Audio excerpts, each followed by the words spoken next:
In the opulent heart of São Paulo, a magnificent mansion stood as a monument to wealth and misery. In just 3 days, 3 maids had fled its marble halls, their tears marking their escape.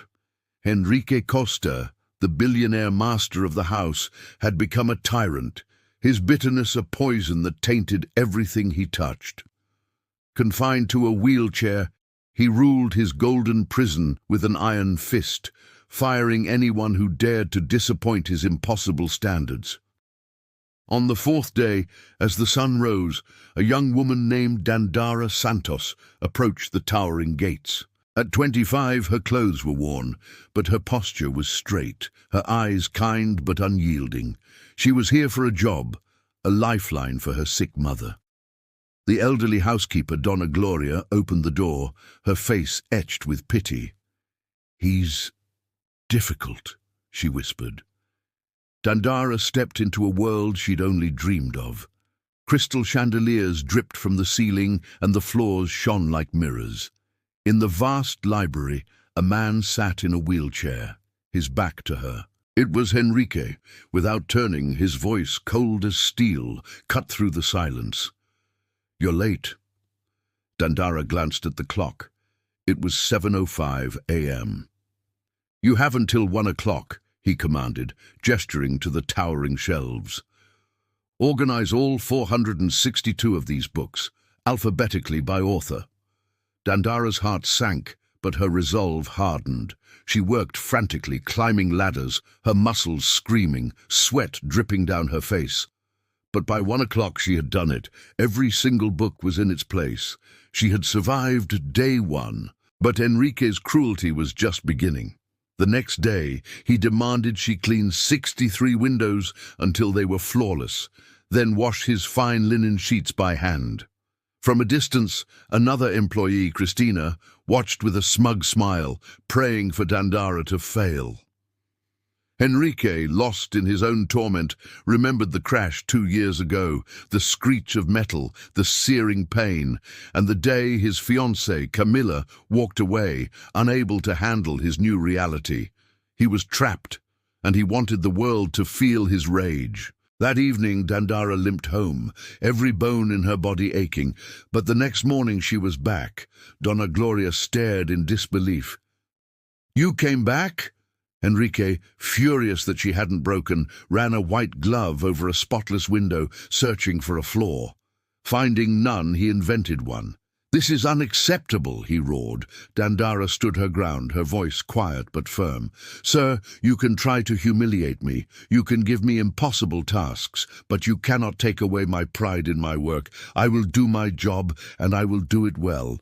Just then, a sleek black car pulled up. An elegant woman in her 60s, with dark hair streaked with silver, strode into the mansion.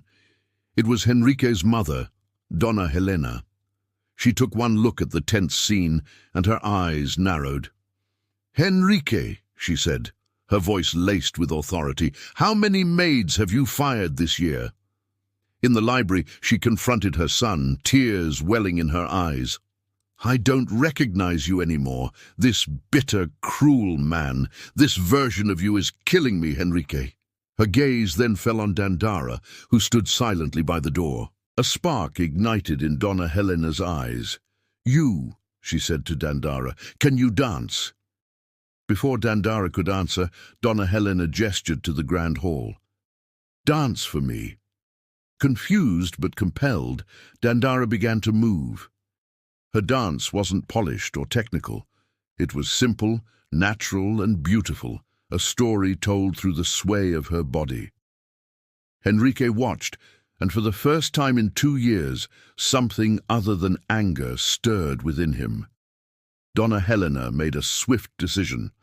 "I'm holding the annual charity gala here, in 2 weeks." She paused, looking from her son to the young woman. "And Dandara will be the featured performer." Henrique was livid. "Absolutely not." But his mother was resolute. "If you fire this girl, Henrique, I will remove you from the board of the company. She stays, and she dances." The mansion, once a place of silent suffering, now echoed with the sound of solitary practice. Late at night, long after everyone was asleep, Dandara would sneak into the ballroom. She would try, fall, get up and try again, her determination a silent rebellion. From the shadows, Henrique watched her.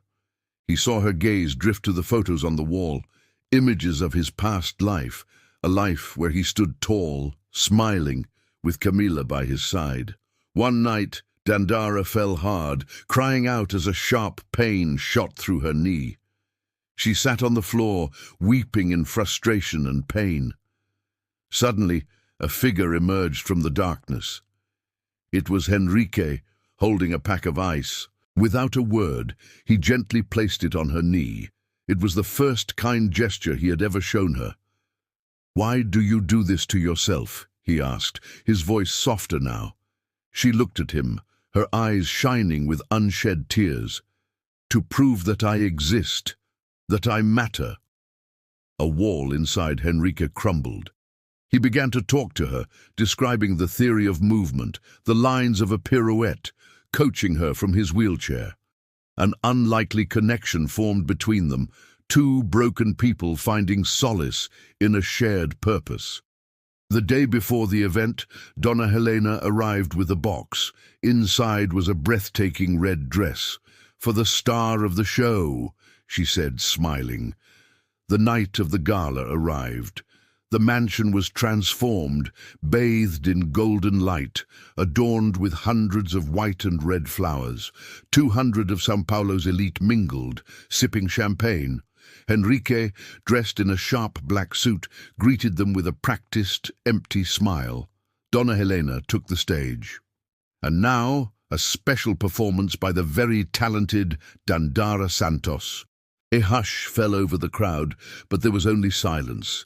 Christina, the envious employee, had sabotaged the sound system. A flicker of panic crossed Dandara's face, but then her resolve took over. She walked onto the stage, barefoot, in her stunning red dress. She took a deep breath and began to clap, creating her own rhythm, a slow, steady beat. One person in the audience joined in, then another, and another, until the entire room was a symphony of hands. Dandara began to dance. It was raw, powerful, and utterly captivating. Every movement spoke of her struggle, her pain, her hope. Then the music finally kicked in, a powerful orchestral score that swelled and filled the room. Dandara's dance exploded with emotion, a breathtaking story of triumph. The entire audience was mesmerized, frozen in place. In the front row, tears streamed down Henrique's face. He wasn't just watching a dance, he was watching a soul set itself free. When she finished, the room was silent for a beat before erupting in thunderous applause. Dandara walked down from the stage, directly to Henrique. She extended her hand. "Dance with me." I can't," he whispered, his voice thick with emotion.